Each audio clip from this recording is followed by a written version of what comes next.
سلف صالحین کے یہاں بات بہت عام تھی کہ جب کوئی بندہ حدود علم کی پامالی کرنے والا ہو اور علم کے معاملے میں وہ بے رغبتی دکھاتا ہو اور استاد سے کیے گئے عہد کا، اس سے کیے گئے وعدے کا اور اس سے لگائی گئی شرط کا پاس نہ رکھتا ہو، تو اس کے ساتھ راستہ جدا کر لیا جائے، اس کے سامنے علم کو نہ پھیلایا جائے۔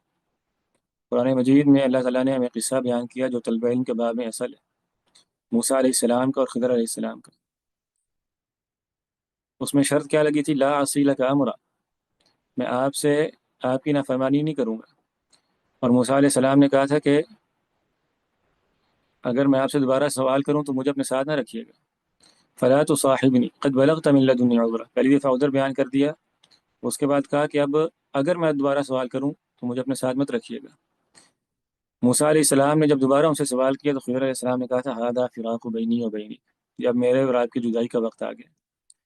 اب میں آپ کو اپنے ساتھ مزید نہیں رکھوں گا۔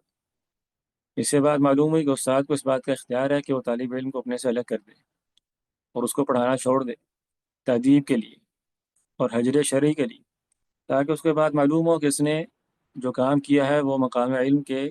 شائن شان نہیں تھا۔ کتنے ہی محدثین کے بارے میں یہ بات آتی ہے کہ وہ اپنی مجالس میں خلاف ادب امور کو برداشت نہیں کرتے تھے اور مجلس کو ترک کر دیا کرتے تھے۔ عبد الرحمن بن مہدی رحمہ اللہ کے بارے میں آتا کان عبد الرحمن بن مہدی لا يتحدث في مجلسه ولا يبرأ فيه قلم ولا يبتسم احد، ان کی مجلس میں نہ کوئی بات کرتا تھا، نہ کوئی اپنے قلم کو گھڑتا تھا، نہ کوئی ہنستا اور مسکراتا تھا۔ فإن تحدث أو برأ قلما صاح ولبسا عليه ودخل، اگر کوئی ہلکی سی آواز بھی نکالتا، ہلکا سا اس کا قلم گھڑنے کی آواز آتی تو آپ اس پر غصے ہوتے اور اپنے جوتے پکڑتے اور اپنے گھر چلے جاتے۔ امام بخاری رحمہ اللہ کے استاد ابن نمیر، جن کا تعارف اگر آپ پڑھیں گے تو آپ حیران ہو جائیں گے کہ وہ زہد و ورع میں اور عبادت میں اور فضل و تقویٰ میں کتنے بلند مقام پر تھے۔ ان کے درجے میں آتا کان من اشد الناس فی ھذا،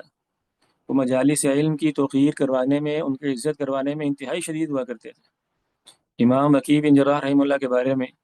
آپ سب کو معلوم ہے، امام شافعی کے استاد ہیں، کتنا بڑا نام ہے۔ ان کے بارے میں آتا وکان وکیع فی مجلسی ایضا کانوا فی مجلسہ کانہم فی صلاۃ، وکیع کی مجلس میں ان کے شاگرد یوں بیٹھتے تھے جیسے وہ نماز پڑھ رہے ہوں۔ فإن أنكر من أمرهم شيئا انتعل ودخل، اور ذرا سا کوئی ان کو معاملہ ناگوار محسوس ہوتا جو مجلس علم کے آداب کے منافی ہوتا تو وہ اپنے جوتے پہنتے اور گھر میں چلے جایا کرتے تھے، ان کو پڑھانا چھوڑ دیا کرتے تھے۔ بلکہ اس سے بھی عجیب ترین بات، امام محمد بن رافع النیسابوری رحمہ اللہ، معروف محدث سے نیشاپور کے، ان کے بارے میں آتا ہے کہ وہ اپنے گھر میں ایک درخت کے ساتھ ٹیک لگا کے اپنی مجلس کا انعقاد کیا کرتے تھے، حدیث سنایا کرتے تھے، اور ان کے سامنے علماء بیٹھا کرتے تھے، اور علماء کے ساتھ ان میں عبداللہ بن طاہر جو نیشاپور کا امیر تھا، اس کی اولاد اور اس کے نوکر چاکر خادم وغیرہ بھی آیا کرتے تھے مجلس میں، اور وہ سب کے سب ایسے بیٹھا کرتے تھے کہ ان علی رؤوسہم الطیر، گویا کہ ان کے سروں پر پرندے بیٹھے ہوئے ہیں، اور کوئی ان کے سامنے بولنے کی جرت نہیں کرتا تھا، ہنسنے کی جرت نہیں کرتا تھا، اور جب کبھی کوئی ان کے سامنے مسکراتا فإذا تبسم واحد أو راطن صاحبه قال وصلی اللہ علی محمد ويأخذ الکتاب، جیسے ہی وہ دیکھتے کہ دو بندے گفتگو کر رہے ہیں، سرگوشی کر رہے ہیں، تو فوراً کیا کرتے؟ صلی اللہ علی محمد، درس کو ختم کر دیا کرتے تھے اور اٹھ جایا کرتے تھے۔ یہاں تک کہ ایک دن جو امیر شہر تھا، امیر نیشاپور، اس کے کسی خادم نے، اس سے غلطی ہوئی کہ وہ ان کی مجلس میں مسکرا پڑا اور ان کی نظر ان پر پڑ گئی، تو امام محمد بن رافع رحمہ اللہ نے اپنے حدیث کی مجلس کو ترک کر دیا، پڑھانا چھوڑ دیا۔ یہاں تک کہ محمد بن طاہر کو جب یہ بات معلوم ہوئی تو اس نے کہا کہ میں اس خادم کو قتل کروں گا، اس نے اتنے بڑے امام کی مجلس میں یہ حرکت کی ہے اور اس کی وجہ سے وہ درس دینا چھوڑ گئے، تو اس کو قتل کرنا چاہیے۔ یہاں تک کہ لوگوں نے اس بادشاہ کو ٹھنڈا کیا۔ اور یہ جو سنت علم کی یہ بہت عام رہی ہے علماء میں، کتنے ہی علماء ایسے ہیں جن کے تراجم میں، جن کی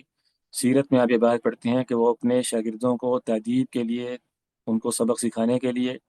مجالس چھوڑ دیا کرتے تھے، ان کو پڑھانے سے معذرت کر لیا کرتے تھے، اس وجہ سے نہیں کہ ان کو اپنے مقام کا اور اپنے علم کا کوئی پاس ہے، کوئی اس کا احساس ہے، کوئی اس کا گھمنڈ ہے، نہیں،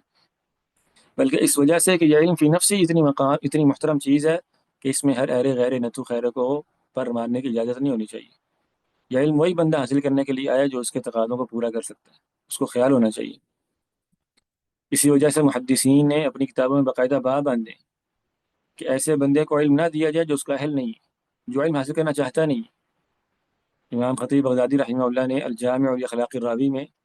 جو بہترین موضوع ہے طلب علم کے آداب کے بارے میں، الجامع الاخلاق الراوی وآداب السامع،